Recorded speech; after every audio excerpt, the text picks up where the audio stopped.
Eu vou falar um pouquinho aqui também sobre as configurações da integração via TCP/IP, via SOCT.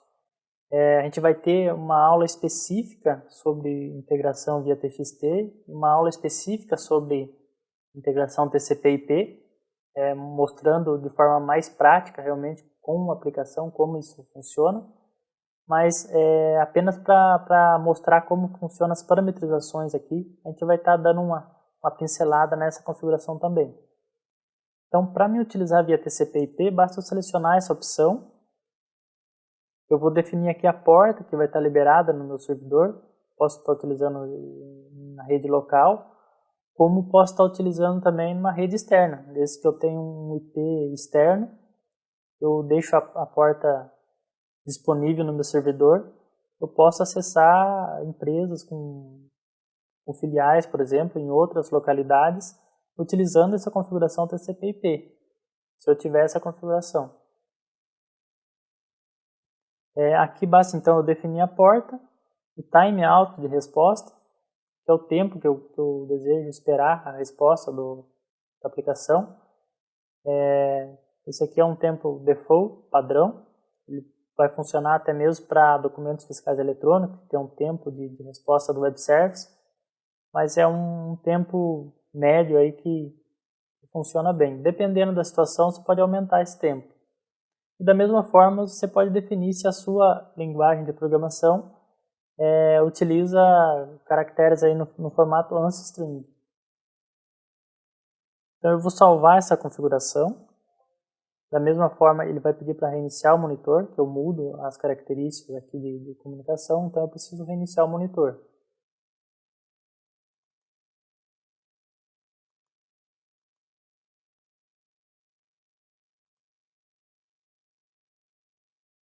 Bom, agora já está configurado para integrar via TCP.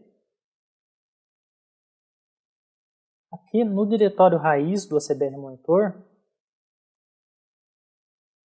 eu tenho a pasta exemplos.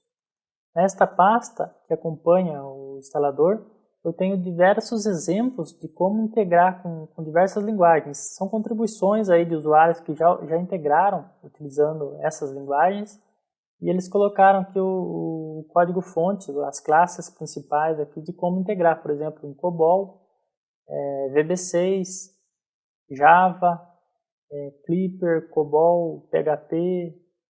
Então tem exemplos aqui com as classes de integração. Isso aqui, cada um na sua linguagem, vocês vão saber utilizar aí melhor do que eu explicando aqui. Mas tem também aqui em Lazarus, que é a linguagem que foi desenvolvida no monitor, mas tem aqui um exemplo de como a gente faz essa comunicação. Então eu já tenho o exe aqui funcionando, só para a gente exemplificar, mostrar como funciona essa comunicação, que aí é de forma direta, via socket. Então eu tenho aqui um programinha bem simples, que ele simplesmente define que o IP, e a porta, né, o IP do servidor e a porta. Aqui eu vou estar conectando localhost mesmo, apenas com a mesma porta que está definida no meu CBR Monitor. E eu dou um conectar aqui. Ele já dá aqui esperando comandos, que ele conseguiu o acesso na máquina, o IP da máquina. Aqui também ele já apareceu no log de resposta, né, que conectou. E eu posso começar a integração normal, igual eu estava fazendo com TXT, mas agora passando método a método e esperando a resposta. Vamos utilizar um objeto mais realista aqui do dia a dia da empresa, por exemplo, do componente boleto. Então eu já tenho aqui um arquivo .ini com todos os dados de um boleto, certo? Com as seções que eu preciso do excedente, do título.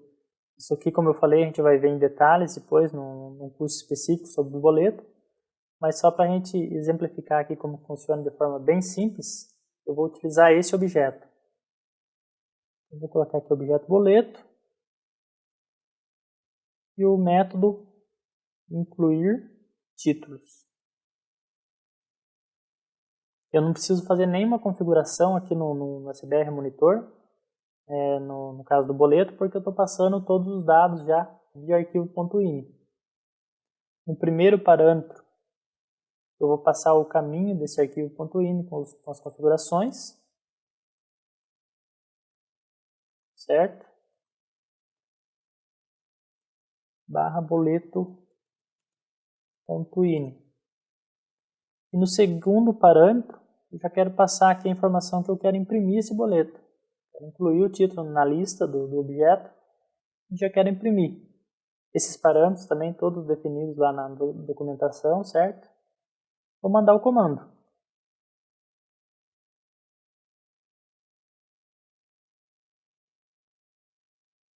Aí note que ele já gerou o boleto.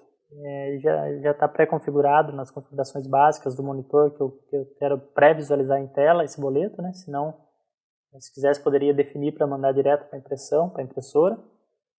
Mas da forma que está configurado lá como default, ele vai gerar, sem mexer em nada nas configurações. Aí qual foi a resposta que eu obtive aqui? Apenas um OK. No caso do boleto, ele não traz resposta de arquivo em si. Ele apenas traz a resposta se ele executou ou não. Essa resposta também é importante sempre que você recebe um OK na sua aplicação, porque o comando foi executado, ou foi enviado para uma impressora, ou foi executado com sucesso. Em alguns casos, por exemplo, no DFE, que são os documentos fiscais eletrônicos, você pode obter aqui um XML como resposta, ou todas as tags de resposta do XML de uma NFE. Aí pode variar, mas sempre quando recebe OK é porque foi executado com sucesso. No caso de erro, sempre vai vir a palavra erro. Aí você pode ler o erro que ocorreu. No caso de um timeout que ocorreu durante a conexão, ou uma falha ao ler o arquivo de entrada, aí você vai ler essa tag como erro. Isso é o que define a execução com sucesso da execução com erro. Da mesma forma que eu gerei o título na lista, eu quero agora, por exemplo, gerar uma remessa, um arquivo de remessa para enviar para o banco. Então, eu vou utilizar o comando boleto.gerar remessa. Aí eu vou passar aqui o diretório onde eu quero gerar esse arquivo. Quero gerar aqui na área de trabalho mesmo. E o segundo parâmetro, o nome do arquivo.